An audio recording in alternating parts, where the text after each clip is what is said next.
The door of the Duke's study struck the wall behind it, and a maid in a plain charcoal gown crossed the carpet in 6 quick strides before any of the 4 men inside had decided what to do with their faces. "Your translator is lying," she said. "Stop the signing." Adrian Hartwell, 4th Duke of Ashbourne, had a fountain pen halfway down toward a sheet of folded parchment. The pen did not move further. Beside him, Mr. Felden, the slim, immaculately dressed polyglot the Foreign Office had loaned him for the season's negotiations, had been mid-sentence on the phrase concerning the bride's joyful acceptance. The phrase died on his tongue. Lord Camberwell, on the Duke's left, half rose. The Spanish secretary across the table set down his teacup with the precision of a man who has begun to listen very carefully. Through the long sash window behind them, late October sunlight lay flat and copper across the river, and a kestrel hung above the elm without moving. "You will leave this room," Felden said. The maid did not look at him. She looked at the Duke. Her hair, dark, was pinned tightly at the nape, and a smudge of beeswax polish marked her left wrist, where she had been at the carved chair rail in the green drawing room 10 minutes ago. Her eyes, the Duke would remember afterward, were the colour of strong tea held to a window. "I beg your pardon, Your Grace," she said, and her voice held the steadiness of someone who has rehearsed this for a long time, without being sure she would ever say it. "3 of the words your translator has just rendered to you mean the opposite of what they were written to mean. I have been reading the letters. I cannot let you sign." Adrian set the pen down, carefully, as if the small black instrument had become heavier in his hand. "Out," Felden said. He had risen. "This is unconscionable. This is— Camberwell, ring for the steward."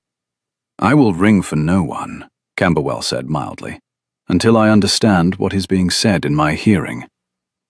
"What is being said," Felden snapped, "is the hysteria of a chambermaid who has read above her station. She's been listening at doors. She has— Your Grace, I urge you, do not entertain this for a moment. 3 weeks of the most delicate negotiation." 3 weeks, the Duke said quietly, "of my time, of His Majesty's time, of the Princess Caroline's time. Yes, I am aware." He turned, slowly, in the high-backed leather chair, until he was facing the maid directly. "You have read the letters?" "Yes, Your Grace." "Which letters?" She did not flinch. "The letter from Hechingen of the 2nd of October, the reply we sent on the 7th, the letter that arrived on the 14th, the reply you signed on the 17th, and the last one, the one the courier brought yesterday at 6 in the evening, that Mr. Felden translated for you in this room before supper." She paused, fractionally. "I have not read the document on your desk. I have not been in this room until this moment." Adrian's hand drifted to the signet ring on his smallest finger and pressed the flat of his thumb against the engraved hawk. It was a habit he had failed to break since he was 16. "Mr. Felden," he said, "is fluent in 5 languages, including the Swabian dialect of the Hechingen court. He has translated for my father before me, and for the Foreign Office for 9 years. You are saying that he has lied." "I am saying," she said, "that he is lying. Now, in this room, about a marriage you are 5 minutes from agreeing to. I do not know why, Your Grace. I know only that you have been told the Princess wishes to come to England, and the Princess has written that she will not. I know the words. They are not difficult." Camberwell, very softly, said, "Adrian." The Duke held up one hand without taking his eyes from the maid. "Speak the words," he said. "The ones you say have been altered, in the language they were written in." A silence, a long one. The kestrel outside drifted half a degree on a thermal and held. "Sie wird nicht kommen," she said. The German came out of her mouth as if she had not had to find it, as if it had been waiting on the inside of her teeth for someone to ask. "Sie wird nicht kommen, weil sie keine Wahl hat, sondern weil sie eine hat. Und sie hat gewählt." She let the words finish. Then, quietly in English, She will not come, not because she has no choice, but because she has one, and she has made it." "That is not," Felden began. The Spanish secretary, who had been silent for an hour, said something under his breath in his own language that was not entirely polite. Adrian had not moved.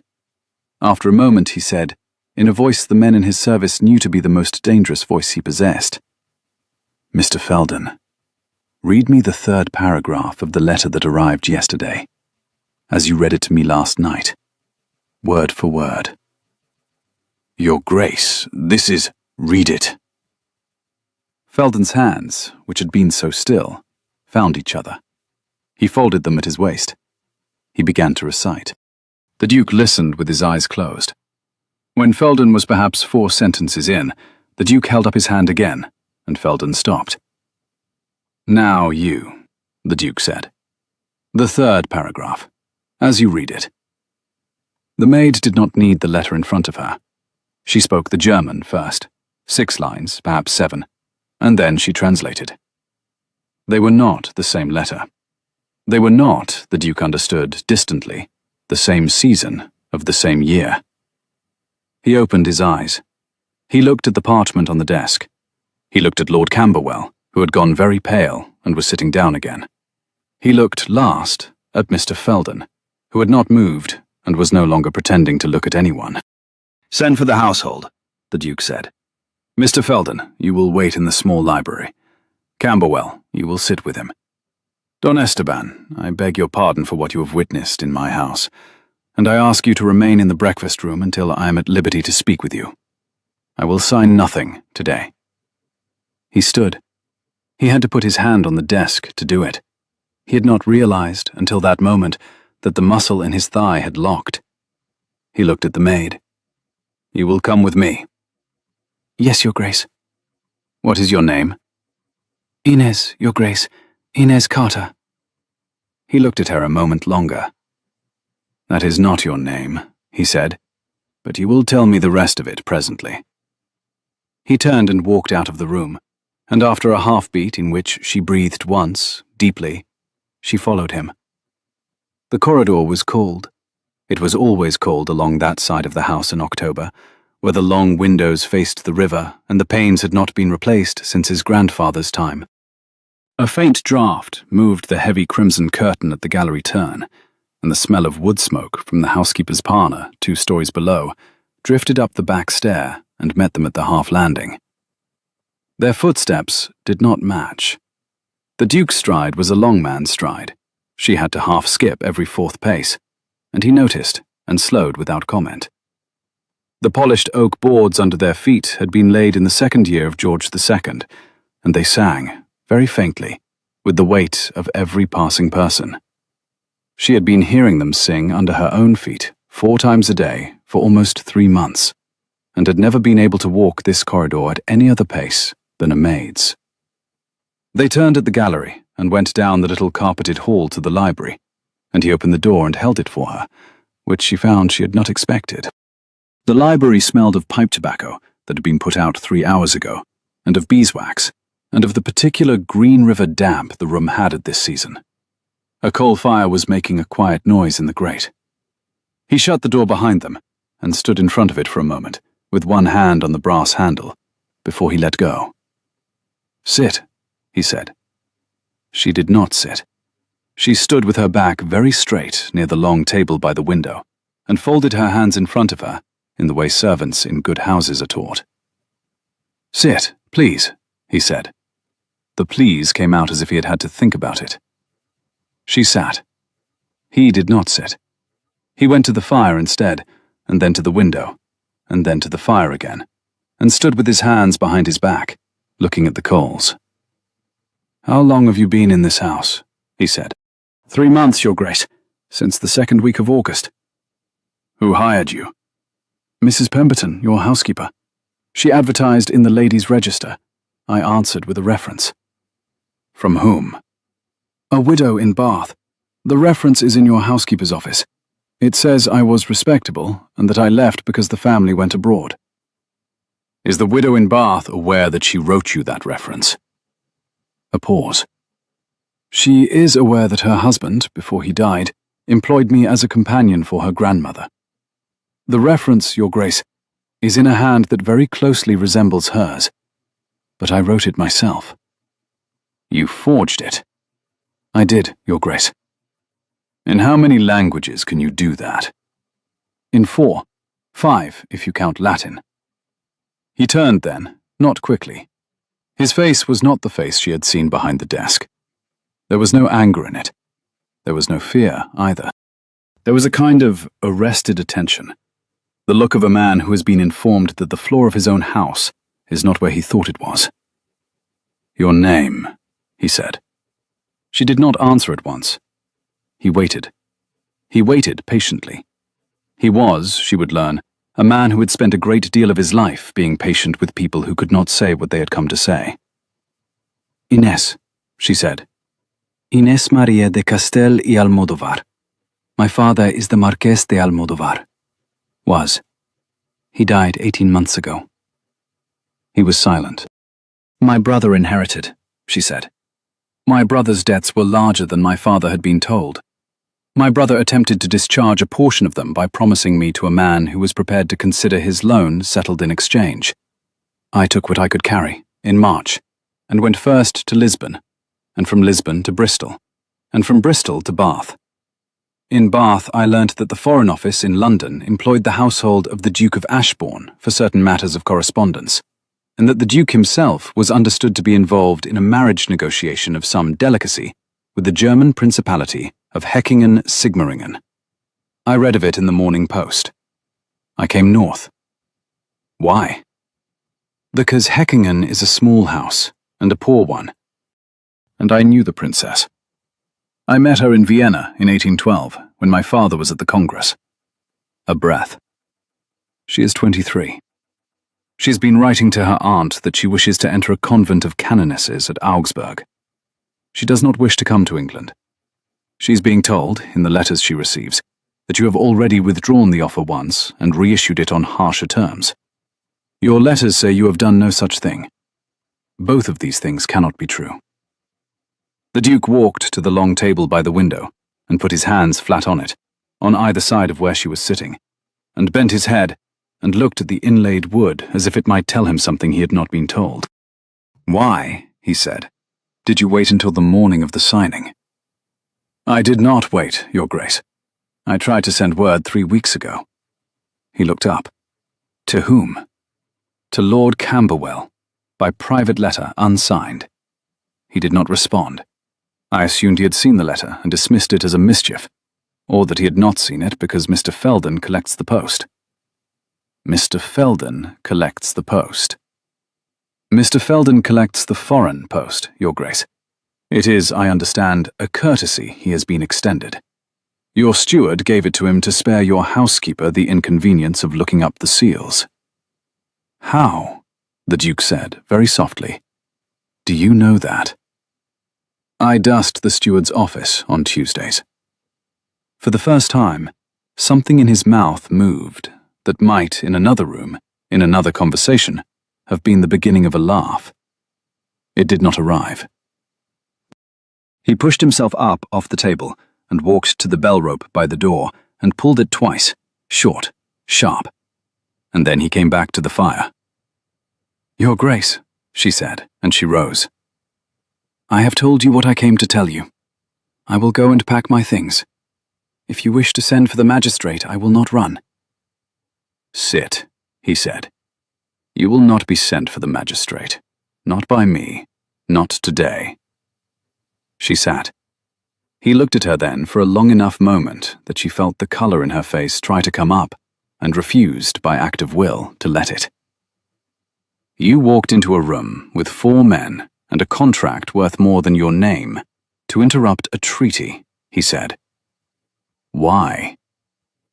Because the princess does not deserve to be married against her will, she said, and because you do not deserve to be married to a woman who has been told you are a man, who reissues an offer on harsher terms. He absorbed that. He did not answer. The bell brought a footman, and the Duke gave instructions in a voice that was lower than usual and just as steady, and then he sent the footman away again. He stood at the fire for another half-minute. Then he came and sat across from her at the long table on the far side, with the inlaid wood between them. "My household contains," he said, 173 persons, including the home farm. You are the 24th maid. I have not spoken to you before this morning." "No, Your Grace." "Did you come into my house to spy on me?" She thought about that. He waited again. "I came into your house," she said at last, "to verify what I suspected. I suspected from a single line of one letter quoted in the post that the translator who was speaking on the princess's behalf was lying about her. I came to confirm it. If I had not confirmed it, I would have left in October without ever being noticed and gone back to Bath, and you would never have known a Spanish woman had touched the silver of your dining room. But I confirmed it, and then it became a different question."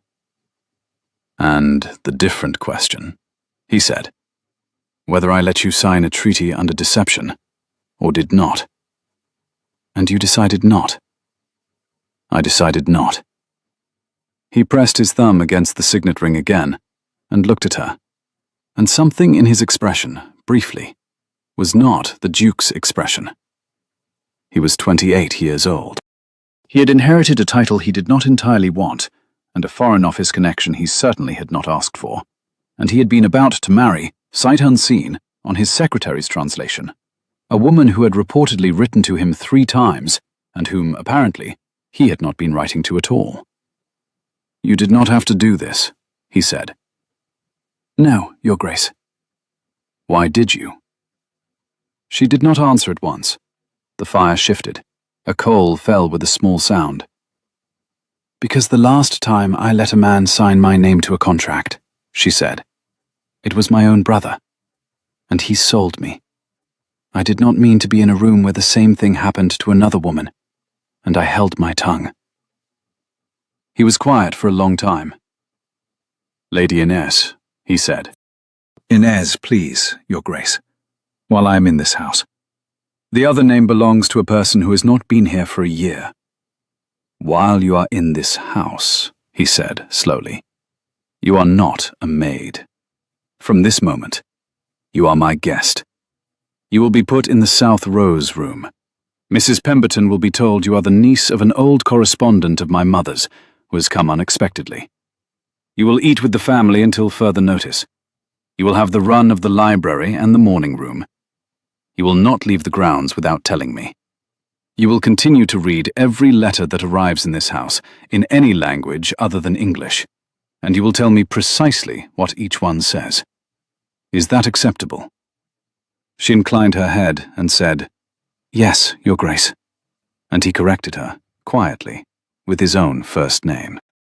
He explained that she might use his given name when they were alone in this room, and his title, in front of any other living soul in the house, because he did not wish the household to think he had begun to behave oddly, and because he had a great many things to settle in the next 6 hours, and required her to translate 2 of them for him before luncheon. She agreed. She found, on speaking the corrected form aloud, that the syllables sat oddly in her mouth, and not unpleasantly. He rose then, and picked up a folio from the side table and set it down again, and opened it, and looked at it without reading it, and closed it again, and looked at her. He asked, almost incidentally, whether she had seen the kestrel outside the study window. She said she had. He told her that the bird had hung in that one place every morning of the past week, and that he had, against his usual habits of mind, begun to think of it as a sign. She asked him, very softly, of what? And he answered that he had not known until 10 minutes ago, and that he now thought, perhaps he did. He went to the door. With his hand on the brass handle he turned, and looked at her once more. "You walked across a Persian carpet," he said, "in 8 strides, with beeswax on your wrist, and changed 3 weeks of my life. I had not known that was possible until 10 minutes ago. I am sorry, Your Grace." "You should not be," he said, and went out, and closed the door very softly behind him. She sat at the long table by the window for another minute, and did not move. and watched the kestrel hold itself against the empty air over the elm, and discovered that her hands, in her lap, were trembling. She had not noticed.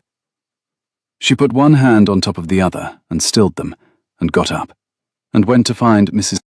Pemberton, who did not yet know that the woman who had been waxing the chair rails of the green drawing-room since August was about to be installed, by the Duke's express order, in the South Rose Room. By 2 o'clock that afternoon, the principal facts had reorganized themselves around 3 new realities, and Adrian Hartwell had not eaten. Mr. Felden was in the small library with Camberwell, and he had stopped denying everything an hour ago, which was the worst kind of confession, because it required no further questions. It merely arrived. The bank in Holborn, at which the Principality of Heckingen-Sigmaringen kept its London account, had received, between the 18th of August and the 2nd of October, 3 drafts on a Vienna house belonging to a creditor of Mr. Felden's, in the total sum of £1,400. The drafts had been received in exchange, evidently, for a guarantee of favourable conclusion of the British matter, the phrasing of which Camberwell had read aloud to the Duke twice, in case the Duke had not been paying attention. The Duke had been paying attention. The Duke had asked Camberwell, very politely, to read it once more after Felden left the room, and then once more after that, and then to leave the Duke alone for 10 minutes. And Camberwell, who had served the Duke's father for 31 years and the Duke for 4, had done so without comment. In the small parlour off the morning room, Inez sat at a writing table and translated, by hand, every letter that had come from Heckingen since August. There were 11 of them. Adrian sat across from her and read each English version as she finished it. He did not ask questions. He read, he set the page down, he took the next. By the 7th letter, he had stopped looking at her hands. By the 9th, he stopped pretending he was reading. He held the page and did not move his eyes, and after a moment laid it down very carefully and rose and went to the window. "She has written to you 11 times, Inez said, "and you have not once received what she wrote." "She is 23, he said, to the window. She agreed. She told him, in the same level tone she might have used to read off a household account, that the princess did not wish to leave Augsburg at all, that she wished, in fact, to live out her days in the canoness's house in the upper town, where there was a library, and where her aunt was the abbess. She added that the princess believed her dowry would be more usefully contributed to the rebuilding of the chapter house than settled on a foreign duke who had, she had been told by her own court, already lost interest in her once before the ink on the first treaty was dry. Adrian did not turn from the window. He said, into the cold pane, that he had not lost interest in her once, that he had never seen her face. Inez answered that she knew that, and corrected herself, after the smallest pause, to the form he preferred. He pressed his palms against the cold pane and watched a rook ascend off the lawn. The rook went up in the heavy, unhurried way of rooks, and tilted, and was gone. "What does she want?" he said. "What does she actually want? From me? From this? From any of it?" Inez set the pen down. She did not pick up another letter. She folded her hands. "She does not want to come to England," she said. "She wants the treaty to fail without disgrace to her father. She wants, I think, although she has not written this, for someone in England to know that she did not consent, so that whatever follows in her name is not laid at her door." "What follows?" Adrian said. "That depends on you." He turned from the window. He was, she saw, thinking again. He had a particular thinking face. He looked, for a fraction of a second, no older than her younger brother had been the summer before everything in Spain went wrong. And she did not allow the fraction to mean anything to her, and pressed it down, and reached for the next letter. "There was a clause," he said, "that I had insisted on. The dowry was to be modest. I did not want to be seen to be marrying her for the customs concession on the Württemberg salt. The salt was the point of the treaty. The salt is still the point of the treaty." "The salt is what your tenants need." "Yes, the salt is what my tenants need," and what the West Riding Mills need, and what 12 magistrates' districts in this country need, and the alternative, which is the Danish concession via Hamburg, was offered to my father before me and was 20% more expensive and 3 months slower. We need the Württemberg sort. You can have the Württemberg sort without marrying her. He looked at her sharply. You believe so? The Principality of Hechingen-Sigmaringen needs the British recognition more than it needs the marriage. Their Diet quarrels every 6 weeks. They have not been formally received in any London capacity for 19 years. The princess is, regrettably, a respectable girl with no political weight whatsoever. Even her father admits it. And this marriage was conceived as the visible token of a recognition the British government had already decided to extend regardless. The salt was the carrot. The recognition was always going to come. He sat down across from her, slowly. You know this, how? My father was at Vienna in 1814. I was 19. I read his correspondence because he could no longer see well enough to read it himself. I've been reading European correspondence for 4 years. I do not know everything. I know this. I know one Foreign Office man, Adrian said quietly, who would say with great dignity that you are wrong. Mr. Felden. Mr. Felden. He is not the only Foreign Office man. No, Adrian said. He is not. He looked at the 11 letters on the table. He looked at her hands.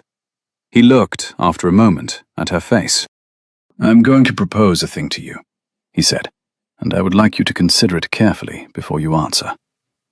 She caught herself in the wrong form of address again and corrected it without prompting. He marked the correction with the smallest movement of his head and went on. He told her, in a single steady stretch of speech, that he intended to ride for London at midnight, and would be 3 days. He would leave Camberwell here, at the house, with Felden. He would see 2 men at the Foreign Office, whose names he was not yet at liberty to give her, and he would return on the Saturday. He wished her, when he returned, to be here. He wished, further, on the Sunday morning, for her to dictate to him in her own hand, in 3 languages, the letter the Princess Caroline ought properly to have received from him in the previous week, and for that letter to be sent. And then, he said, he wished to begin again, to negotiate the sort, to recognize the principality, to decline the marriage on terms that did not disgrace her father, to tell the princess, by way of one private letter to her aunt at the Canoness's house in Augsburg, that no one in this country had wished her any harm, and that she might consider the British matter closed. She said it was generous. He said it was not generous. It was correct, and there was a difference, and she knew the difference, and that was why she had come up the corridor that morning and broken down a door. She found she could not answer. She nodded once. He asked whether she would stay, and she said that she would. He rose then, and hesitated for the space of a single drawn breath, and went on. He had one further thing to ask, he told her, and she might refuse it without any consequence whatever to the offer he had just made. She bid him ask it. He did not look at her when he said it. In London, when I see those 2 men, I will be asked who alerted me. I will be asked because the alteration of foreign correspondence in the office of a peer of the realm is a matter on which the Foreign Office takes a particular view. I would prefer not to give them your name. I would prefer to tell them that I noticed the discrepancy myself. I am willing to do this, but I am asking you whether you would prefer me to use your name. Some women in your position would. The recognition is not nothing. She asked him, very quietly, please not to use her name. He answered that he would not. She thanked him. He told her, with the smallest formal courtesy, that she was welcome, and paused at the door. Mrs. Pemberton has made you up a fire in the South Rose room. The chambermaid you knew yesterday is putting your trunk on the press. If anyone in the household speaks to you with insolence, you will tell me. You will not endure it. She told him, in the matter-of-fact tone she might have used to give him the day of the week, that she had endured worse. He said, after a moment, that he imagined she had. that he should still prefer that she not endure it in his house. He went out. The door clicked shut. The fire in the small parlour dropped a coal, and Ines sat at the writing table and looked at her own hand resting on the topmost letter from Häckingen, and noticed that her thumb was moving, very slightly, against the paper, in time with a pulse she had not been aware of for 19 months. The hours that followed were the slowest hours Ines had known in 19 months. She translated the 11 Häckingen letters by lamplight in the parlour, and watched the shape of a deception she had carried in her head for 3 months become a shape on paper, line by line, in 2 languages, in her own hand. She watched Adrian read each translation without once interrupting, and noted, distantly, the way his jaw set fractionally tighter at the 3rd letter, and stopped setting at all by the 7th, as if the muscle had given up the project of containing what was inside it. She translated. She wrote. She did not look at the clock. The room smelled of beeswax and ink, and the faint metallic tang of the pewter inkwell. The fire in the grate burnt down twice, and was made up twice, by a footman who came in without knocking and went out the same way.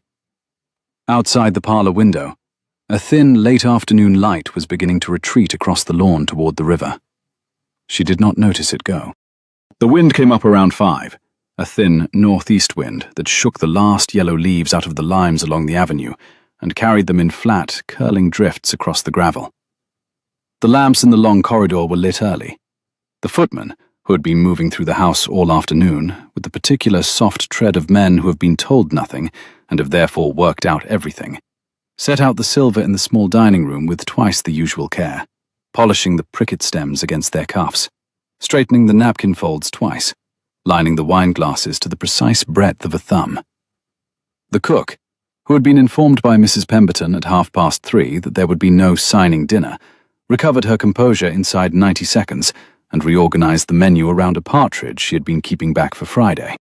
She dispatched the kitchen boy to the still room for 2 preserved quinces. She called the second housemaid up to chop herbs, and in the time the Duke's carriage took to be brought round to the front of the house she had built, out of an aborted state occasion and a partridge, the kind of supper a woman of her standing could be quietly proud of. None of this was visible from above the green baize door. None of it needed to be. The household, which had reorganized itself around the absence of a treaty as a great body of water reorganizes itself around the unexpected withdrawal of a stone, ran as smoothly as it had ever run. By supper time, the household had been informed, by Mrs. Pemberton in person, that Miss Carter, who would now be addressed as Miss Carter and not as Inez, was a connection of Her Grace, the late Duchess, and would be accommodated in the South Rose room until further notice. The footman received this news with the practiced blankness of men who had served the family for long enough to recognize an instruction not to ask. The other maids did not speak of it in front of the housekeeper. They spoke of it everywhere else. By 8:30, Edith, the second housemaid, had made up 4 entirely contradictory theories, none of which were correct, and all of which placed the new Miss Carter in a more interesting light than the actual truth, which Edith would not have believed if she had been told it. In the South Rose room, Inez stood for some time at the window with her hands folded in front of her, and watched the lights of the Duke's carriage pull away down the long avenue and disappear at the bend. Then she crossed to the dressing table, opened the small leather notebook she had been carrying inside her bodice for 19 months, and wrote, in Spanish, in a hand that had begun to shake only after the danger was over, "He sabido que ya no soy invisible. No sé si es un alivio o el principio del próximo error. I have learned that I am no longer invisible. I do not know whether that is a relief or the beginning of the next mistake." Then she put the notebook under the pillow and turned down the lamp and undressed, and lay in a bed that had a feather mattress for the first time in 19 months, and did not sleep until very late. 3 days passed. Adrian was in London. He had ridden out at midnight in his second-best coat, with 2 grooms behind him and a small leather case strapped to his saddle. The case contained the 11 Häckingen letters, the 11 English translations Inez had written in her small, precise hand by lamplight in the parlour, and a private note Camberwell had folded twice and sealed with his own ring. The roads south of the river were poor at that season.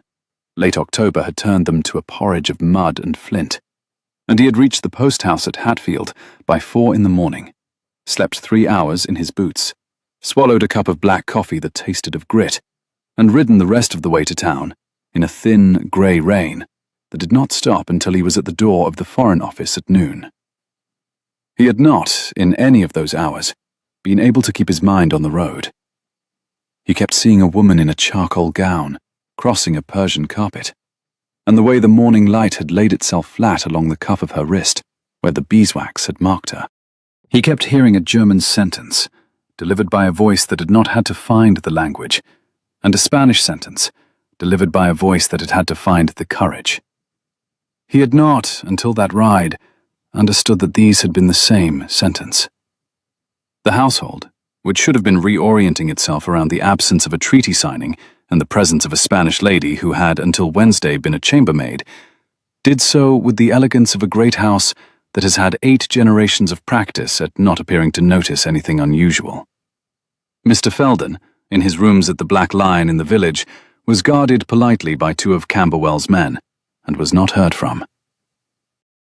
Lord Camberwell himself remained in residence, dined at the long table with Inez as if he had been doing it for years, and on the second evening, while pouring her a small glass of port he had ascertained she preferred to Madeira, asked her, in French, whether she had ever met one of his cousins at the Spanish embassy in 1812, and when she answered, in the same tongue, that she had, and named the cousin's wife, and described the morning room of the embassy in Mayfair, the old man laughed once, shortly, and said in English, "Well then, my dear, welcome." By the second morning, she had begun to walk the gallery. It was the longest gallery in the house, glazed on the south side with 20 narrow windows, hung on the north with portraits the Duke had inherited and had not altered. She walked it because the room was too cold to read in, and the morning room had become, since the staff had begun to call her Miss, a place where she felt watched. She walked it because her body was unaccustomed to having nowhere it had to be. She walked it because she wanted to be somewhere, in this house, that did not require her to make a choice for an entire hour. On the first morning of those 3 days, she walked the gallery alone. The light in the gallery was a pale October light, very clear, and it lay long down the polished oak and broke against the gilt frames of the portraits in narrow stripes. The dust in the bars of light moved very slowly. The portraits looked at nothing in particular. She paced the length of the room, from the great chimney-piece at the south end to the bay window at the north and back again, 12 times, and each time she passed the third window, she stopped for a moment without intending to, and looked out across the river to the elm where, on the first morning, a kestrel had hung. The kestrel was not there. The branches were almost bare. A single thrush moved in the hedge below the elm, and then was still. She did not, that morning, think with her conscious mind about what she had done in the Duke's study on the Wednesday. She had thought about it for 19 months without doing it. She had thought about it acutely from the 2nd of August to the 17th of October without doing it. And now she had done it, and her conscious mind was, for the moment, finished with it. What her body did, instead, was walk. She walked because she had been still for 19 months, in one form or another, in the disguise of stillness, and her body wished to remember what its own pace felt like at last. By 11 o'clock she had walked, by Mrs. Pemberton's late account, the length of the gallery 31 times. On the second morning, walking the gallery, she met the Duke's mother. The Dowager Duchess of Ashbourne was 64, half Italian, dressed in a dove-grey morning gown of severe cut, and seated in a high-backed chair near the third window, with a small dog on her lap and a piece of embroidery, at which she was not, Inez thought, looking very hard. She had come down from the Dower House at Marlow on Wednesday afternoon, a footman had said, the moment the news had reached her of the cancellation. Inez had not known she was in residence. "Miss Carter," the Dowager Duchess said. Inez stopped. "Your Grace?" "Sit, please. There is a chair behind you." The dog on her lap, a small grey and white spaniel of advanced years and obvious intelligence, lifted its head, considered Ines, and resettled. I am told you walked into my son's study on Wednesday morning and informed him that his interpreter was a liar. Is that correct? Yes, Your Grace.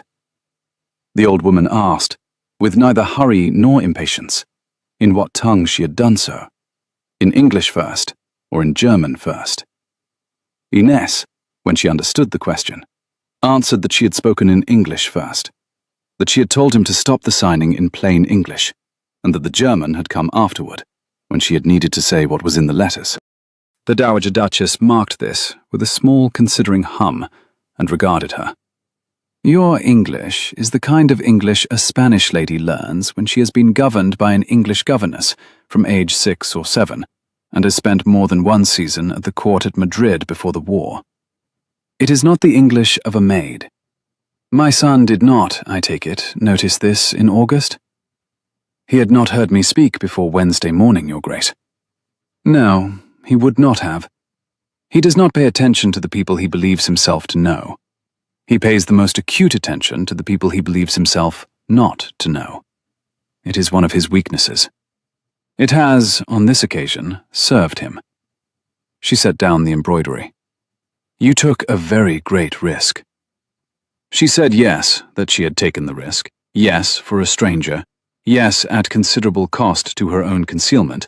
And at the further cost, she did not say this, but the Dowager Duchess marked the not saying of every careful thing she had built since the morning of the 2nd of August. The Principality of Heckingen-Sigmaringen has, I believe, an embassy in London, which would be obliged to recognize you formally as the daughter of the Marquess de Almodovar. This would interest your brother. Ines did not answer. The Dowager Duchess waited. Yes, Ines said at length. Ah, said the Dowager Duchess gently. And so you have walked out from behind a piece of beeswax polish in order to prevent a marriage of which you should have known nothing, knowing that the moment your name is spoken aloud in any London office, your brother will find you, and your situation will become, possibly, worse than it was the day you fled. I did not consider the consequence in those terms when I went up the corridor on Wednesday morning, Your Grace. I see that you did not. I have considered it since. And I am willing to bear the consequence. The Dowager Duchess looked at her for a long moment. The dog stretched and resettled again. My son, she said, has gone to London to ask the Foreign Office to extend you a discreet protection on grounds he has not been entirely candid with them about. He will not give them your name, but he will give them a problem to solve, and at some point in the solution they will say to him, "And the source, Your Grace, the source." He may or may not at that moment hold your secret. I think he will. He is, in spite of appearances, a man of his word. But if he should not, you should know that this house, and the dower house at Marlow, and the small house I keep at Florence, are all available to you. We will not give you up to your brother, child. Whatever else happens, we will not. Inez tried to speak, and found she could not for a moment. Why? She said, when the moment passed. Because my husband was a man, the Dowager Duchess said, very simply, who once paid a poet's debts for him, without being thanked, and never told anyone, and died not particularly admired except by me. And my son is his son, and you are a brave woman alone in a country you did not choose. And we are people who have always been able to afford this kind of generosity, and who consider it discourteous not to use the privilege when the occasion arises. Also, and here she smiled, faintly for the first time, I am 64 years of age, and I have not been this entertained since I came back from Naples in '92. Sit down, child. Have you breakfasted? I shall ring for chocolate. There are some questions I would like to ask you about the convent at Augsburg. Inez sat. She did not, she discovered afterward, remember very much about the next 40 minutes. Only that the chocolate had been very good, and that the Dowager Duchess had asked questions that were not at all the questions she had expected, and that at one point she had laughed at something the old woman said about the abbess at Augsburg, and that she had not laughed in 19 months. When she returned to the South Rose room, there was a folded note on the dressing table, in a hand she did not yet know. It said only, "Saturday evening. A." She read it twice. She sat down on the edge of the bed. She read it once more. Then she put it inside the cover of the leather notebook and changed her dress for the green wool the Dowager Duchess had remarked admirably went with her hair, and went down to the morning room to read the second batch of letters Camberwell had set aside for her. It rained in the small hours of Friday morning, the first hard rain of the autumn. Inez heard it on the roof of the South Rose room and lay awake for a long time listening to it. The rain came through the elm outside her window in long fistfuls of sound. The eaves above her bedroom dripped at intervals onto the lead of the porch below. She could hear each individual drop. She thought of Adrian on the road. She thought of the courier carriages he would by now have passed at 3 different post houses between London and the gates. She thought of the 11 Heckingen letters in the small leather case in his luggage, and of the 11 English versions in her own hand, written by lamplight, by a woman who would, by Saturday evening, no longer be able to claim she had not deliberately altered the course of the treaty. She thought, briefly, of her brother, 2,000 miles south of her, asleep at this hour in the great bed at Almodovar, with the windows open to the night, because he had always slept too warm. She did not think of him for long. She thought of the Dowager Duchess in the dower house at Marlow, and of Camberwell, snoring discreetly at the other end of the corridor, and of the small, grey and white spaniel curled at the Dowager Duchess's feet, and of the kestrel that had not returned. She slept, at last, just before dawn. The rain had stopped. The first proper grey light of Friday morning was on the elm when she woke.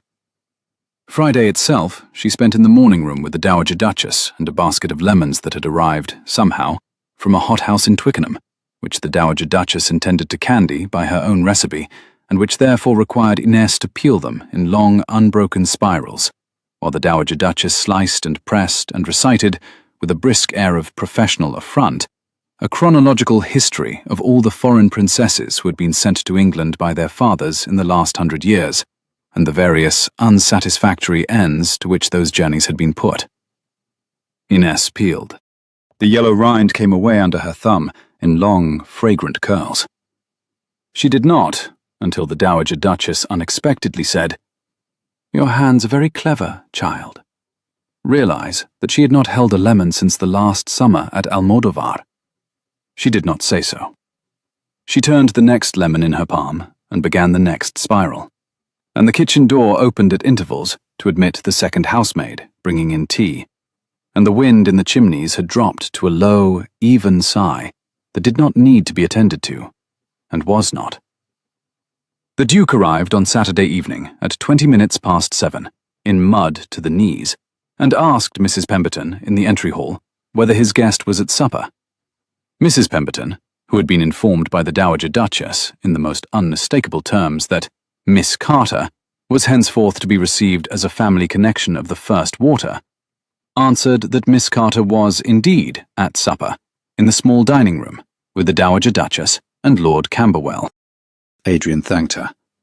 He went up the stairs 3 at a time, washed, changed, came down again. He was at the door of the small dining room within 12 minutes. She was sitting between Camberwell and the Dowager Duchess.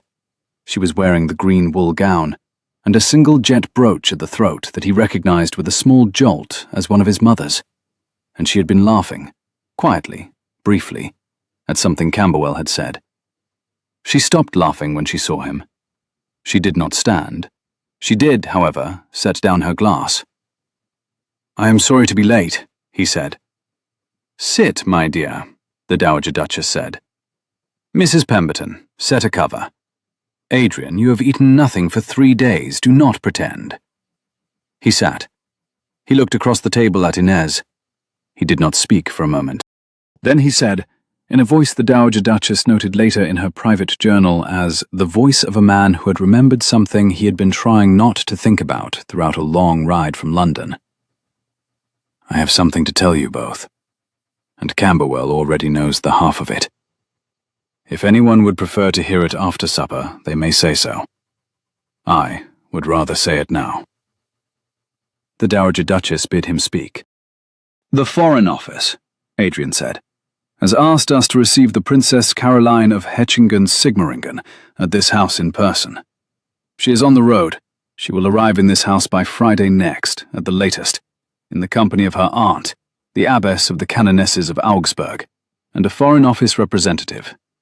The treaty will be opened again, in her presence, in this room, at a small private signing. The salt will be settled. The marriage will not be contracted. The princess will return to Augsburg the following week with the formal recognition of the British government and a dowry redirected, by her own letter signed in Calais before she sailed, to the rebuilding of the chapter house at the convent. Mr. Felden is, this evening, in the custody of the Foreign Office in Whitehall." A silence. The Dowager Duchess prompted, single-syllabled. "And?" Adrian answered that the Foreign Office had been informed that the original alteration of the correspondence had been discovered by a member of this household, whose identity the Duke was not at liberty to reveal. His mother spoke his name, half query and half reproof. He answered, simply, that he had given his word. "To whom?" she asked. "To her," he said. The Dowager Duchess nodded once. She looked at Inez. Inez had not moved. She was looking at her plate. "Miss de Castel," Adrian said quietly. She raised her eyes. The Princess Caroline asked, in the letter she sent forward, whether the woman who had alerted her would be present when she arrived. She asked because she would like, if it can be done with discretion, to thank her in person. Inez set her napkin down. She folded it. She did it twice, although the napkin was already folded.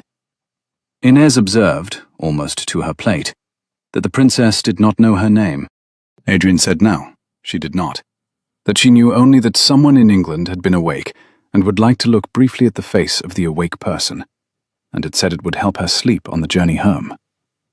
"Then she shall," the Dowager Duchess said briskly. "Look at it. Adrian, eat your soup. Camberwell, ring for the second course. Miss de Castel, you will sit on my right hand at the dinner for the princess on Friday next. You will be introduced as my husband's late goddaughter's daughter, which has the merit of being a thing no one in this country can verify. And you will speak German for the company, at the moment in the meal when the company has had enough wine to find it agreeable. Adrian, sit straight, my dear, you are slumping. I have not seen you slump since you were 16. Adrian sat straight. He looked briefly at Inez. She looked at him. Neither of them said anything. The footman came in with the second course. The fire crackled. The lamps burned. Outside the long windows, the river ran black under a young moon, and a kestrel, somewhere above the elm, hung against the cold air, although that, of course, neither of them could have known. Friday next came on the wing of the first frost.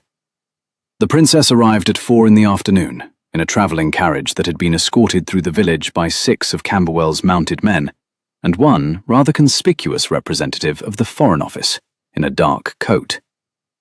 The princess was small, fair-haired, 23, and so plainly tired that Adrian, meeting her in the entry hall, did not bow, but stepped forward and offered his arm, and she took it gratefully, and let him lead her into the drawing-room himself before any further courtesies were attempted. Her aunt, the abbess, a tall, thin woman in the black and white of the canonesses of St. Augustine, came after her with the steady, unimpressed walk of someone who had been on a road for 11 days and intended to continue at the same pace until she got home. The Dowager Duchess received them in German, fluently and with charm.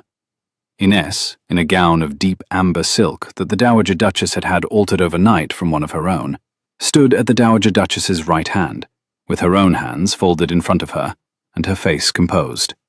She had not slept much.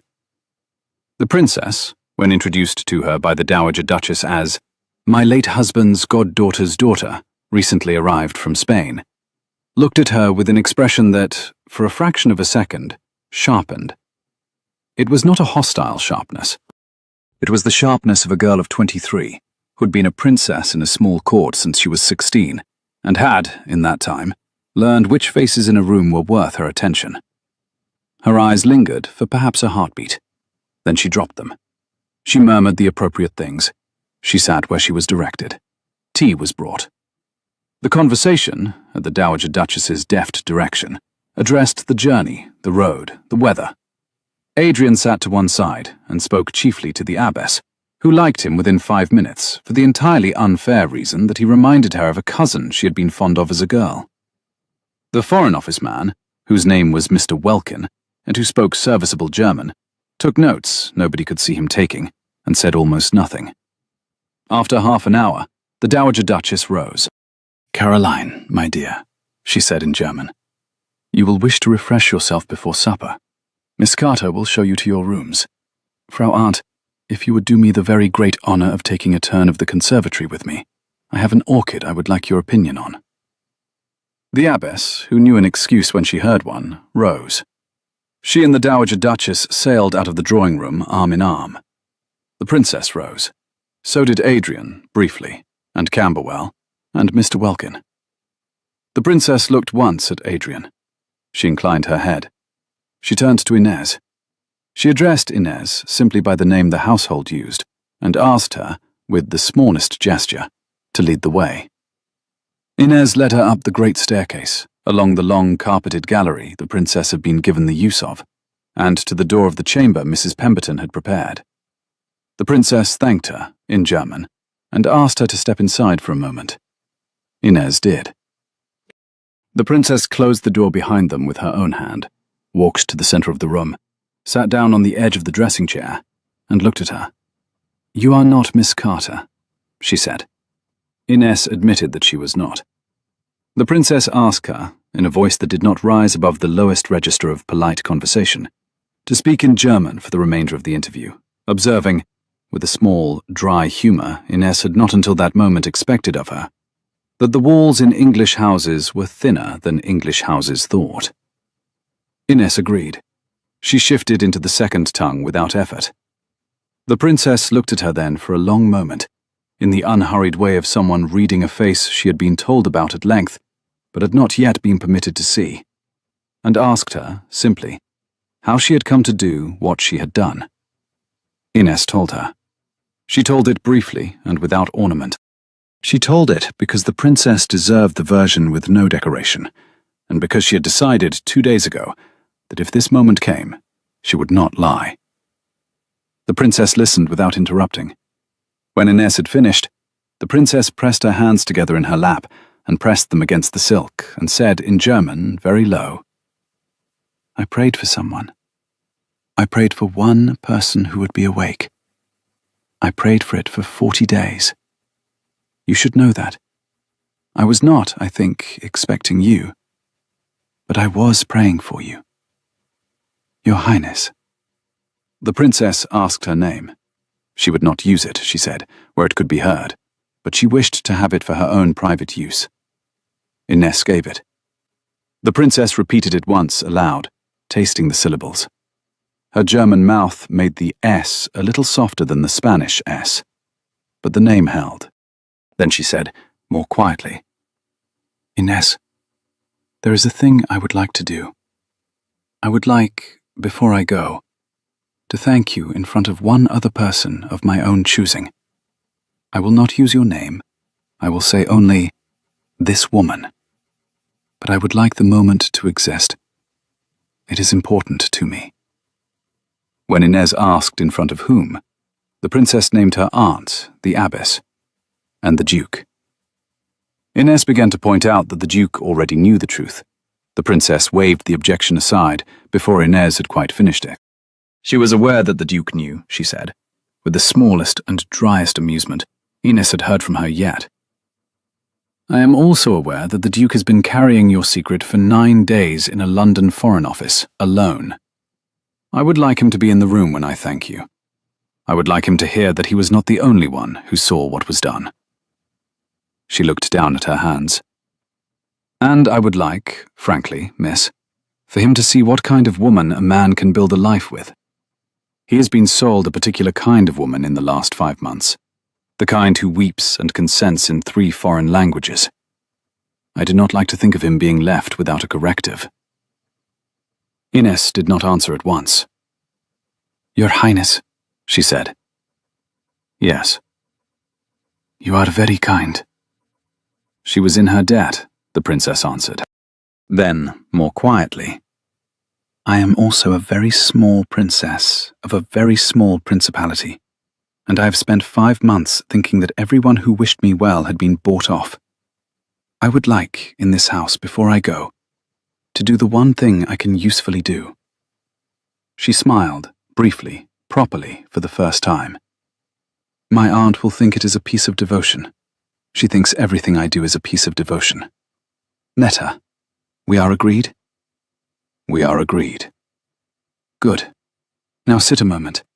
I have not had a conversation in 11 days that did not include a representative of the Foreign Office. Tell me about Spain." Ines sat. She told her about Spain. They were in the room for half an hour. When they came down to supper, the princess walked beside the abbess and laid her hand gently on the older woman's arm. And during the soup course, when the abbess had said something quietly funny in German, the princess laughed openly, and the Dowager Duchess noted it, and noted the colour that came into the girl's tired face, and noted that the Duke had been watching her, without watching her, and was quietly satisfied. And at the far end of the table, Ines ate 3 spoonfuls of soup, and looked at the napkin in her lap, and felt the 19 months behind her shorten slightly, as if a window, very far away, had been opened. The week between the princess's arrival and the Saturday signing passed in the manner of a household that has been holding its breath without realizing it. The first frost had set in for good on the Friday morning. The lawns were silvered at 6, brown at 9, green again by 11. The head gardener brought in the last of the rose hips and laid them in shallow trays in the still room beside the cat. The kitchen ovens ran from before dawn until after dusk. Mrs. Pemberton walked the back stairs 3 times a day, with the look of a general inspecting a position she did not intend to lose. The princess took her tea in the morning room at 10, walked in the conservatory with the abbess at noon, dined in the small dining room at 6. She slept, the Dowager Duchess noted with quiet satisfaction, for 9 hours each night, which was more than she had done in 5 months. Ines, when not required to translate or to be present, walked the long gallery in the morning and read in the library in the afternoon, and at intervals climbed the back stairs to the South Rose room and wrote, in Spanish, in the leather notebook, what she had heard and what she had said, and what she had not, yet, allowed herself to think. The notebook was 3/4 full. She had not, since August, written a page in it that had not been written in fear. The pages of the new week were a different colour of paper to look at, although the paper was the same. The fear had gone somewhere else. It had not gone away. It had simply, for the moment, stepped back from the window.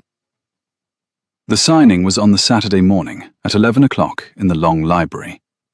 Adrian stood at the head of the carved oak table in his dark grey coat, with his signet hand resting on the corner of the leather folio.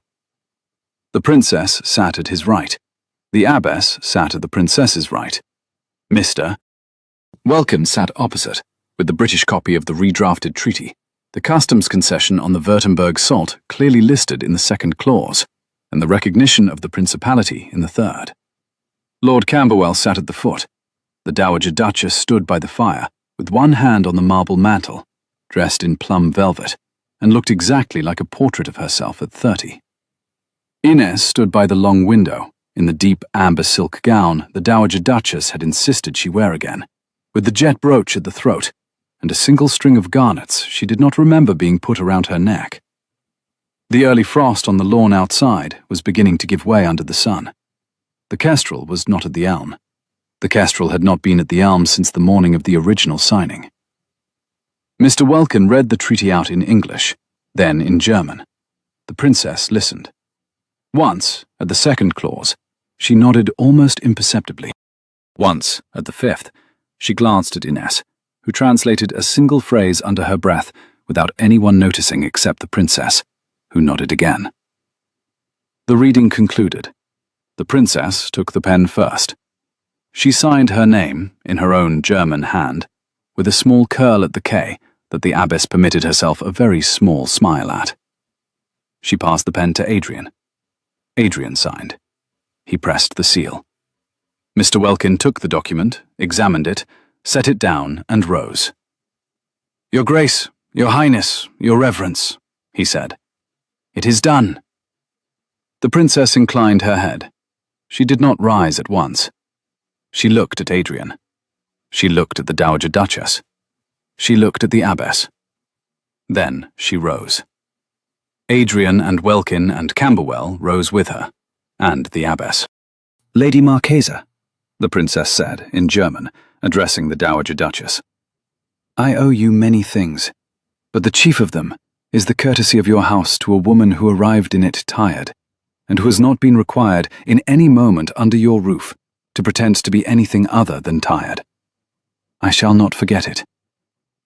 "Caroline," the Dowager Duchess said, "you are gracious." "I have one further matter," the princess said. She turned. She did not address Adrian. She addressed the room. "There is a woman in this house," she said, "who took a very great risk on my behalf, who altered the course of a treaty by a single morning's act of conscience, and who has not been thanked. Out of her own modesty, she will not allow her name to be spoken in this room. I respect her wish, but I will not leave this house without saying what I have come here in part to say." She turned then, and walked the length of the carved oak table, and stopped in front of Ines. Ines had set her hands at her sides. She did not look down. "Madame," the princess said, "I shall be in your debt for the remainder of my life. I am a small princess of a small house, and my debts are small things. I acknowledge them publicly, however, when I owe them. I owe you mine. If at any time, in any country, you require a friend, you will find one in the Canoness's house in the upper town of Augsburg. The aunt who sits at the table here is a witness. She has been instructed. So has the abbess of every house belonging to our chapter from Bregenz to the Tyrol. You will be received. You will be sheltered. You will be, in any house bearing our name, our sister. If it pleases God, I shall die within those walls. And if you ever stand at the gate of any of them, you will be received as I would be received, on my own name, without question. That is what I came to say." She held out her hand. Ines took it. The princess pressed her hand once, hard, and let go. "Thank you," Ines said, in German, and her voice did not entirely manage to be steady. "Bitte," said the princess, very simply, and turned, and walked back to the table, and sat. The abbess, who had understood every word, and was, the Dowager Duchess noted, frowning very slightly out of pure professional respect for what she had just witnessed, sat as well. The princess looked once at Adrian. Adrian had not moved. He had not for a moment breathed. "Your Grace," the princess said pleasantly, in English, "I believe a glass of wine is now permitted, if your mother's housekeeper will be so good. I am thirsty." "Yes," Adrian said. "Yes, of course." The wine was brought. The party rose by degrees. The princess crossed to the Dowager Duchess, and the Dowager Duchess took her arm. The abbess was drawn aside by Camberwell on a question of canon law she found genuinely diverting. Mr. Welkin folded the treaty into its leather folio and bore it away to the small library to be sealed. Adrian stood at the head of the table for a moment, alone. Then he crossed the room. He stopped a pace from her. He did not speak at once. Then, very low, he said that he had not known the princess would do what she had just done. He had not, he added, after the smallest pause, arranged it. Ines answered that she knew this, and that the princess had been right to do it. She said, after a further moment, that the princess was 23 years old and braver, Your Grace, than she had let herself imagine. And she corrected the form of address, before he could, to the form he had been quietly insisting on for a fortnight. He looked at her. The frost on the lawn was almost gone.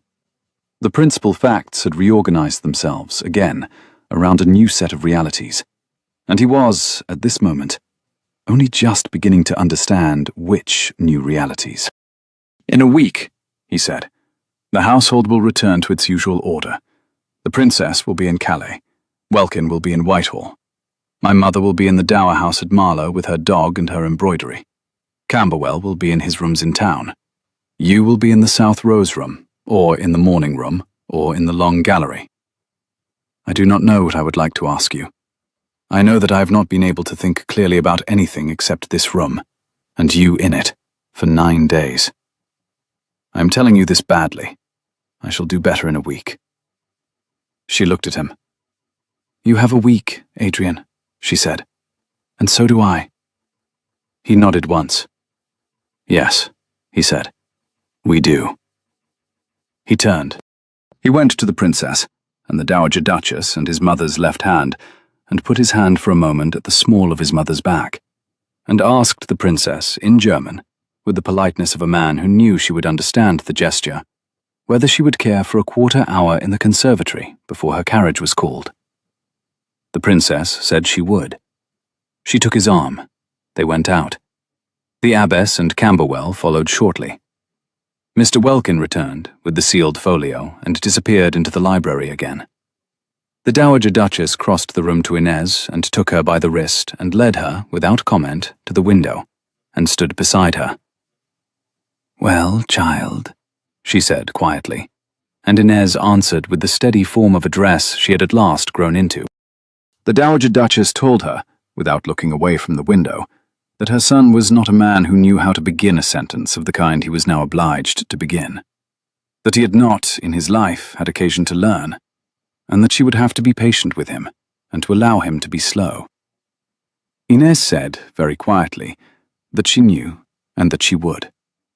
The Dowager Duchess looked at the lawn for a moment, and at the place where the frost was retreating along the boxwood hedge, and at the distant point on the avenue, at which a carriage would, in not too many hours, set off for Calais, and another carriage would not, this time, return to London, but would remain in the coach-house, because its master had nowhere he urgently needed to be.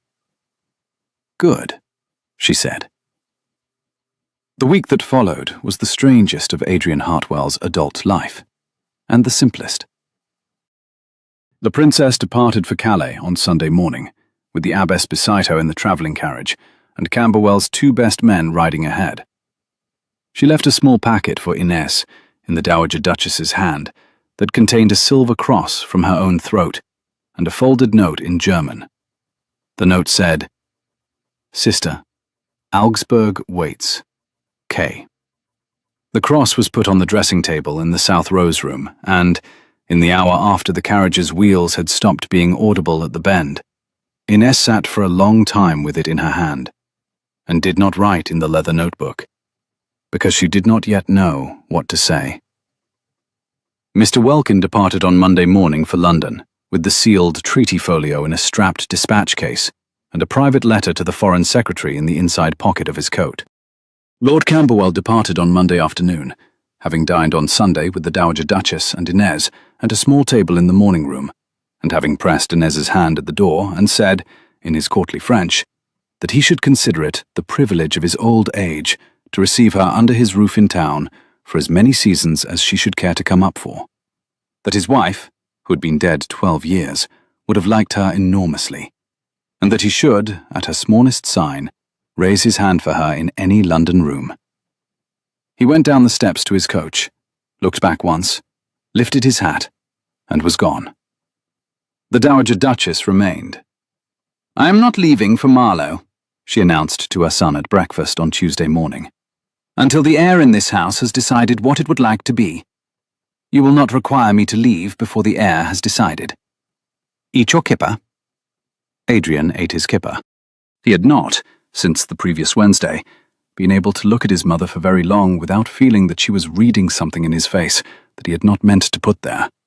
And his mother, who was reading exactly what she suspected, had the courtesy to pretend not to be doing it. She buttered her toast. She fed a corner to the dog. She informed him that she intended to take Mr. Castell through the long gallery after breakfast and identify by name every ancestor on the north wall whose history could be relied upon to scandalize a Catholic, and that he might, if he chose, join them at the second window for the introduction to his great-grandmother, who had eloped with a French abbé. Adrian said he would join them at the second window. He did join them at the second window. He stood for 10 minutes at his mother's elbow while she cheerfully libelled their forebears, and watched Ines laugh, quietly, properly, with her eyes, 3 separate times. At the end of it, when his mother had been called away by a footman to deal with a question about a delivery from the apothecary, he found himself alone in the long gallery with Ines, in the slanting, late-morning light, and they did not speak for almost a minute. Ines, at last, looking up at the great-grandmother who had eloped with the French abbé, asked whether the necklace was a true thing or a painter's invention. He told her it was true, but it lay in the strong room in town, and that his mother wore it twice in a generation and said she hated it, although his mother did not hate it at all, and wore it, in fact, for the one dinner each year that she most disliked. Ines asked why. He said only, to remind herself, and added that his mother had never told him of what. She looked at the portrait then in earnest. The great-grandmother had a calm, amused face, and a single ruby of considerable size at the base of her throat, and was painted in a green silk gown that no woman in any subsequent generation had been able to wear. Without inviting comparisons, no one came out of well. Ines said softly that she was beautiful, and after a pause, added that he had her eyes. He answered, with the smallest dry inflection, that his mother said so too. A pause. He turned away from the portrait. He took 2 steps along the gallery. He turned back. Ines, he said. Adrian. On Wednesday next, my mother will return to Marlow. On Thursday, Camberwell will return for 2 nights to settle a final detail with Welkin, and then he will be gone again. By the following Sunday, this house will contain its usual residents: myself, Mrs. Pemberton, the steward, the servants, and you, if you are still here. Yes. I have been thinking about how to say what I am about to say since I left London on Saturday morning. I have not arrived at a satisfactory phrasing. I beg your indulgence for the form. The substance, I hope, you will accept. She bid him speak. I do not know, he said, anything at all about who you would have been if your father had lived and your brother had paid his debts. I know only who you have been since the 2nd of August. I know you have read in this house in 5 languages without being asked. I know you have crossed a Persian carpet in 8 strides on a morning when you had everything to lose. I know you have laughed 3 times in the last hour, and that until 11 days ago, by your own accounting in a notebook I have had the decency not to read, you had not laughed in 19 months. I know that I have not, in my own house, slept since Wednesday, not because I have been distressed, but because I have been thinking, in detail, about the precise moment in any given evening at which you might come into the room. I find that I do not wish, on Wednesday next, for there to be any further uncertainty in this house about what you and I are to each other. Adrian, I'm not asking you to marry me. Not today. I have learnt, very recently, what it is to ask a woman to marry me without ever having heard her speak. I shall not do it again. I am asking, instead, whether you would consent to be courted. By me. In this house. At my mother's table. On my mother's terms, which are vastly more demanding than mine. For 3 months, or 6 months, or whatever interval you require. At the end of it, if you wish to leave for Augsburg, or for Camberwell's house in town, or for any other roof in England or in any country I can pay a passage to, you will go with my blessing, and a settlement that will keep you for the rest of your life, and an introduction, whatever you choose, that will not be retracted. If, on the other hand, at the end of it, you wished, only if you wished, for the conversation to continue, I would be the most fortunate man I am acquainted with. He stopped. He had reached the end of the sentence he had been working on since Saturday, and he had managed, with effort, to deliver it without his voice doing anything inconvenient. He looked at her. She told him, after a moment, that it was very long, and that it was generous. He answered both observations gravely, with the formal courtesy he reserved for the sentences he meant most, and said only that he hoped it was correct. She told him, in the same key, that it was. He waited. "On Wednesday next," she said, "your mother will return to Marlow. On the Thursday, I shall walk in the long gallery with you, in the morning, between the 2nd and the 5th windows, between 9:30 and 10 o'clock, and I shall tell you my answer. I should like, please, the days in between. I have been making decisions at speed for 19 months, Adrian, and I find I am in no haste to make this one without thinking." He told her, simply, to take the days. She thanked him. He repeated, almost to himself, that she would tell him on Thursday, and she answered that she would. He nodded. He did not, in that moment, do anything else. He did not touch her hand, although he had been thinking, intermittently, for 9 days about the precise angle at which her hand had laid one of the 11 Heckingen letters down on the writing table on the afternoon of the original revelation. He did not lean forward. He did not, in any way, hurry her. He stepped back.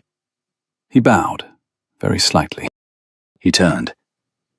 He went out of the long gallery the way he had come in. She stood beneath the portrait of the great-grandmother with the ruby at her throat for another full minute, and watched the dust travel slowly through a bar of sunlight, and noticed, without being able to do anything about it, that her hand on the carved oak rail had begun, very faintly, to tremble. And noticed, after a moment, that this was, in the new and unexpected register of her life, the trembling not of fear, but of relief. The days between Tuesday and Thursday were unremarkable in the way that the most important days in a person's life are very often unremarkable. Nothing in the house was different, except that the air, exactly as the Dowager Duchess had observed, was deciding what it would like to be. The Dowager Duchess took Inés on 3 further tours of the gallery, 3 of the conservatory, 1 of the home farm, and 1, improbably, of the cellars, where she revealed an unexpected expertise in port that she had inherited from her father and had been given few opportunities to deploy. She introduced Inés to the head gardener, the head groom, the cook, the steward's wife, and a tabby cat of advanced years that lived in the still room and was widely held to be the secret governor of the household. She did not, at any point, speak of her son's intentions, or her own. She asked Inés one evening at supper, however, what she would do, assuming her brother were to be made to understand, by the action of certain offices in London on which the Foreign Office could be persuaded to lean, that he had no further claim on her person. Inés, after some thought, said that she had not allowed herself to think of an after, and that she was beginning to discover that the absence of a defined after made the present rather difficult to inhabit. The Dowager Duchess nodded. She ate her trifle. She did not press the question further. Adrian, who had set himself the rule of not pressing any question at all, kept the rule with surprising ease. He saw her at meals. He saw her at the morning prayer the household kept on Wednesday morning.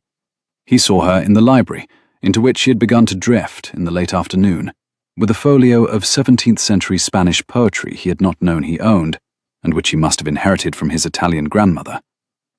He did not interrupt her. He sat at the long table at the far end of the room with his own correspondence, and heard, occasionally, the small sound of her turning a page. Twice, when she rose to go, he rose also and held the door, and did not detain her in the doorway. The second time, on Wednesday afternoon, she paused beside him with one hand on the brass handle and said, very quietly, "Tomorrow at 9:30, in the long gallery, between the 2nd and the 5th windows." He said, "I shall be there." She went out. The morning of Wednesday came on very cold and very bright. A skin of ice had formed on the standing water in the stone trough outside the stables, and a robin sat on the rim of the trough and turned its head twice at the gardener's boy who came to break the ice with a poker. In the morning room, the Dowager Duchess took her coffee at the small table by the south window and read the Post, and made 3 notes in her diary in a hand that had been growing minutely smaller for a year and a half. Inez sat opposite her with a Spanish book open on her knee, and did not, in any of those 40 minutes, succeed in turning a single page. The Dowager Duchess pretended not to have noticed. At 10 o'clock she rose, and announced that Crampton, her coachman, would have the horses harnessed by 4, and that she therefore intended to take a long bath at 3 in the small bathroom above the kitchen, and would not be available between those hours for any conversation whatever.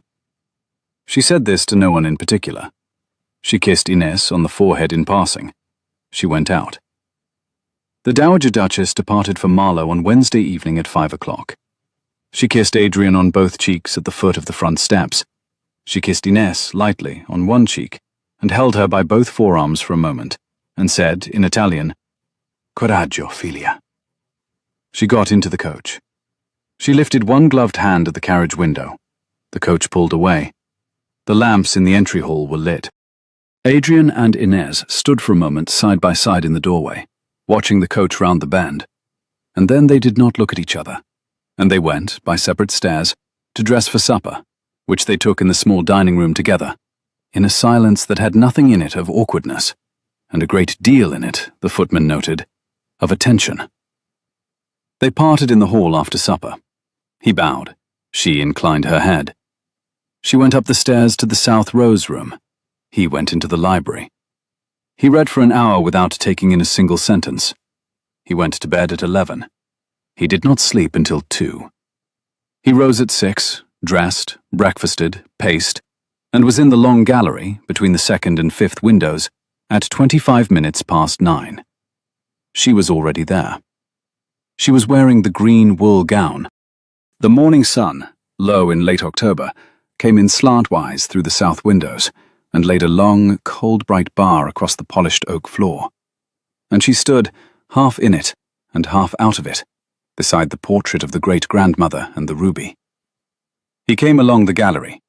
He stopped a pace from her. "Inez?" "Adrian?" A pause. She looked at him. "I have thought about it," she said. "For the most part of 2 days I have thought about it.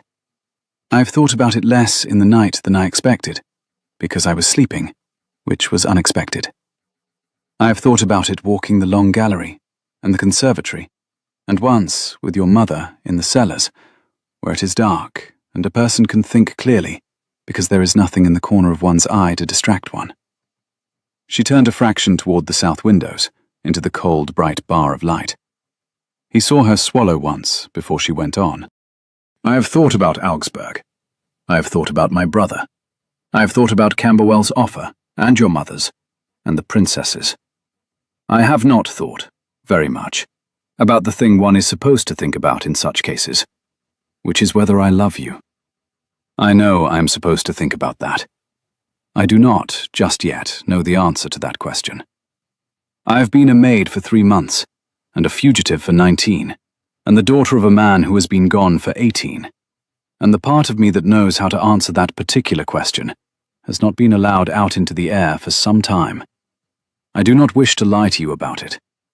I would rather tell you what I do know. Tell me. I know that I have not been afraid of you in any moment of any day in this house, since the morning of the 2nd of August. I know that on the morning of the 18th of October, I crossed your study because some part of me had decided, 3 months before, that you were the kind of man it was worth taking a risk for. A coal in the fire dropped softly. She drew breath and went on. I know that I would prefer not to leave this house. I know that I would prefer to walk in this gallery with you in the mornings, and read in your library in the afternoons, and dine at your mother's table when she condescends to come down from Marlow. I would prefer to do this not as your guest, but as a person whose presence in the house is not subject to a condition I cannot influence. The slanting sun moved a finger's width along the polished oak between them. Neither of them noticed. I know that on Thursday evening last, when you stood at the head of the table and the princess thanked me, I looked at you across the room and thought, for the first time, I would build a life with this man, if he asked me, on terms that allowed me to keep the parts of myself I have only just got back. I know that you have, this week, asked me on exactly such terms. I know that I did not expect that. I know that I am moved by it.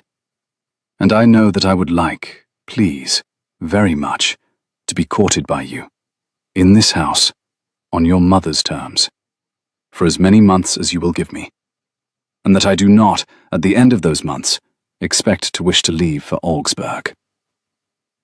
She had not, in delivering this speech, looked away from him. She did not look away now. He, for his part, had not moved. He had listened with his hands behind his back in the way he had listened to her speak the German across the desk on the first morning. When she finished, he did not at once answer. He told her, after a moment, that it was also long and generous. She answered, in the same low register he had used at her, that she hoped it was correct. He said, simply, that it was. He took the half-pace forward that closed the distance between them. He did not touch her. He looked down at her face, at the colour the morning sun had laid across her cheekbone, at the thin pulse he could now see, faintly, at the side of her throat, below the jet brooch she had not taken off since the Friday of the princess. "Ines," he said. "Adrian." He asked, very low, whether he might take her hand. She said yes. He took her hand. He did it slowly, the way a man unused to handling a thing of value handles it for the first time. He did not raise the hand to his mouth. He held it. He turned it, very slightly, palm up. He looked at the small, pale callus at the base of the thumb and the very faint, ghostly remnant of beeswax polish along the inside of the wrist, which she had, he noticed, not been able to scrub entirely away in the 11 days since her last morning at the chair rail in the green drawing-room. He smiled, then, properly, for the first time since the morning of the 2nd of August. "Thank you," he said. He pressed her hand once, gently, between both of his, and let it go. They walked the gallery together. They did not speak much. They walked from the 2nd window to the 5th, and then back, and then forward again, and stopped beneath the great-grandmother and her ruby for a moment at the 3rd pass. Outside the long south windows, the morning frost was almost entirely gone. The kestrel had not returned.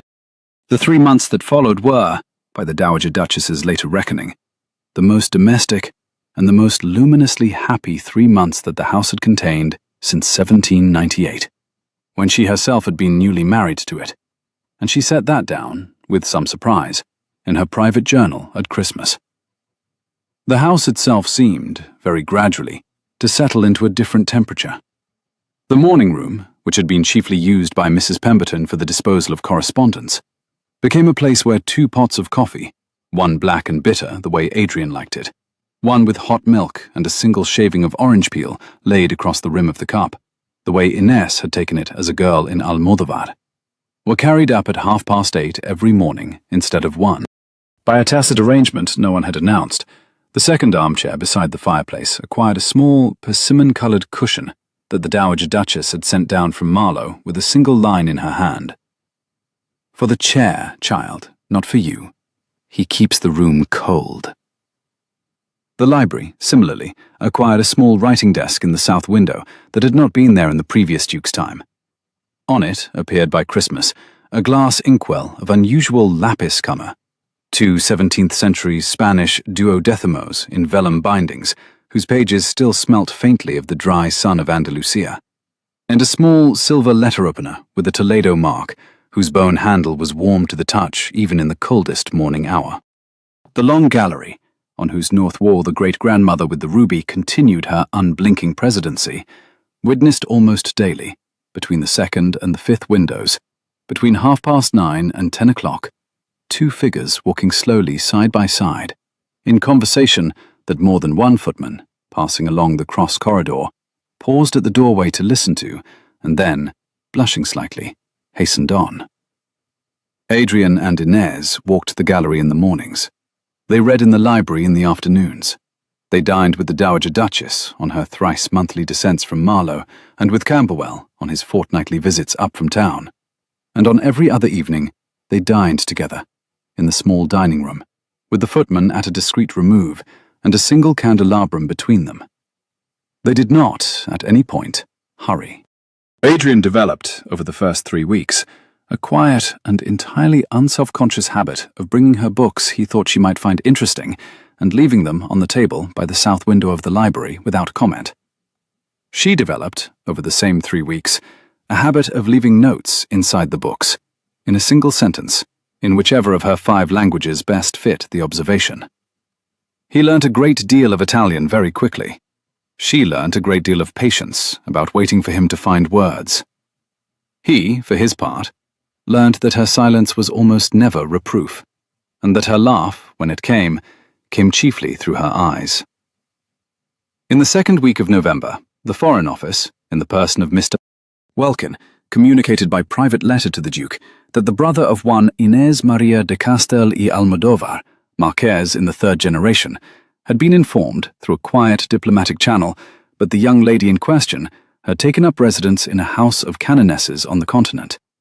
Her dowry, the letter went on, was understood to have been redirected, with her own consent and witnessed signature, to the rebuilding of the said house's chapter house, and the British government would view any further inquiry into her present whereabouts as an unfriendly act.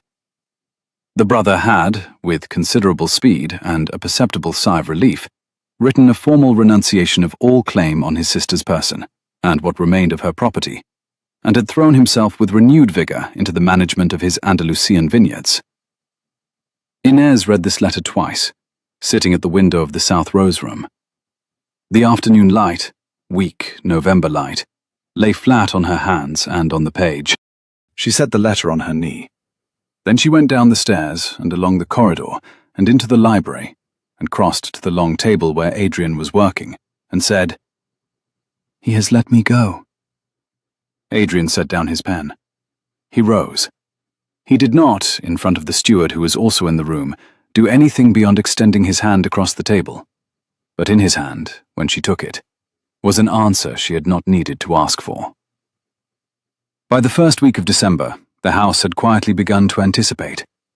Mrs. Pemberton, who had moved Inés's effects from the South Rose room to the suite that adjoined the Duchess's apartments, without either of them remarking on it, had her staff in hand. The Dowager Duchess, who descended from Marlow for a long weekend at the start of Advent, gave Inés her late mother-in-law's pearls, said merely, "These suit you, do not argue," and went back to Marlow before either of them could form a sentence about it. Camberwell brought up from town, in the last week of December, a small velvet case containing the great-grandmother's ruby, which had been reset, by his own discreet arrangement, into a pendant rather than a collar. "Your great-grandmother's collar would have throttled the woman, my dear. You may thank me later." And Inés, who had not anticipated being given a ruby, was, for the first time in her acquaintance with the old gentleman, briefly speechless, and recovered enough to thank him by kissing him on the cheek, which Camberwell, the Dowager Duchess noted in her journal, received with the demeanour of a man who has just been knighted unexpectedly in a private interview. Adrian, all this time, did not press. He waited. He read. He brought books. He learned, at her quiet instruction, the 4 Spanish phrases he most needed to be able to say to her grandmother in Cadiz, in the event that the old woman should one day be brought across the sea to a country where she did not speak the language. He learnt them in case, and he kept them. He courted her, in short, in the only way the Dowager Duchess had thought him capable of. Thoroughly, slowly, without theatre, and with the unwavering attention of a man who had, on a Wednesday morning in late October, looked across a Persian carpet at a woman in a charcoal gown with beeswax on her wrist, and decided, somewhere beneath conscious thought, but he intended to spend the rest of his life paying attention to her exactly the way she was paying attention to him. He told her this, finally, in plain words, in the library on the night of the 17th of February, with a hard frost on the lawn outside and the fire in the grate burning down to its last red half-hour. He had been standing at the window. He had turned. He had said her name. He had crossed the room. He had taken both her hands in both of his. He had said, "Inés, I love you, and I've been trying not to say it for 4 months because you were entitled to the time, and the time has been used. and I cannot reasonably wait any longer to say it. And she, who had been waiting, who had known precisely when in the evening it would arrive, who had nevertheless put down the book in her lap with a small jolt that she had not been expecting, had risen and kissed him on the mouth, once, briefly, exactly, and said, very quietly against his coat, "Yo te oigo, Adrian. I hear you." And then, more steadily, in English, "I love you. I've known it since the second window of the long gallery. I was waiting to hear it from you." He held her for a long moment at the fire. He did not speak. He had, at last, run out of things he needed to say.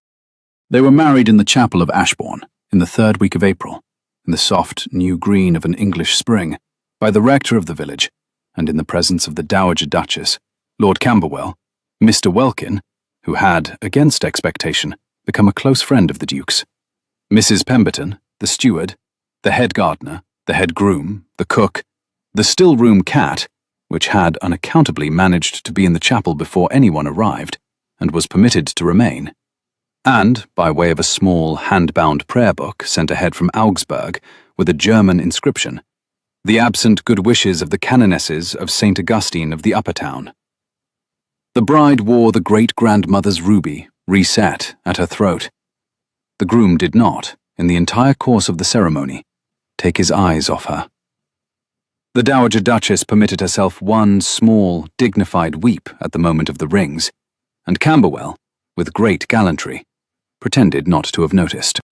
6 months later, on a warm October afternoon at the very end of the haymaking, the new Duchess of Ashbourne stood in the bow window of the morning room in a gown of pale apricot muslin, with the ruby at her throat and the Dowager Duchess's spaniel asleep at her feet, and read aloud, in German, the latest letter from the Canoness's house at Augsburg. The Princess Caroline, now formally a postulant, had finished her novitiate's gardening duties for the season, and had been entrusted with the cataloguing of the chapter house library, which she found, she wrote, profoundly satisfying. She sent her sisterly love. She enclosed a pressed leaf from the apple tree in the inner cloister. She said, in a postscript in her own small German hand, that she prayed every Friday morning at chapter for Die Erweckte, the awake one, and that she hoped the awake one was sleeping well at last. Adrian, who had come in from the steward's office and had stopped in the doorway to listen without interrupting, crossed the room. He came up behind her. He set both hands lightly on her shoulders. He looked, over her head, at the apple leaf the princess had pressed into the page. He asked her, gently, whether she was sleeping well at last. She said that she was. She turned in the circle of his hands and put up her own hand in a gesture that had become, over the course of the spring and summer, as natural to her as breathing, and laid her palm against his jaw. He bent his head. He kissed her, briefly, on the mouth. Outside the long south windows of the morning room, in the empty, bright sky over the elm where the great kestrel had once hung, no bird hung now. None needed to. She did not need a sign anymore. If you have been with me by the fire to the end of this story, if you have walked with Inez down the long corridor with the wax of the chair rail still on her wrist, and stood at the side of the carved oak table while the princess thanked her, and heard the Duke at last find the words he had been unable to find for 4 months, I am very glad you stayed. I read every comment, in every language.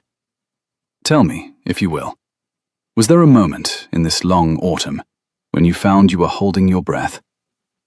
I should like to know which one. Subscribe if you have not already, and join me again next week. There is another fire, another long corridor, and another door waiting to be opened.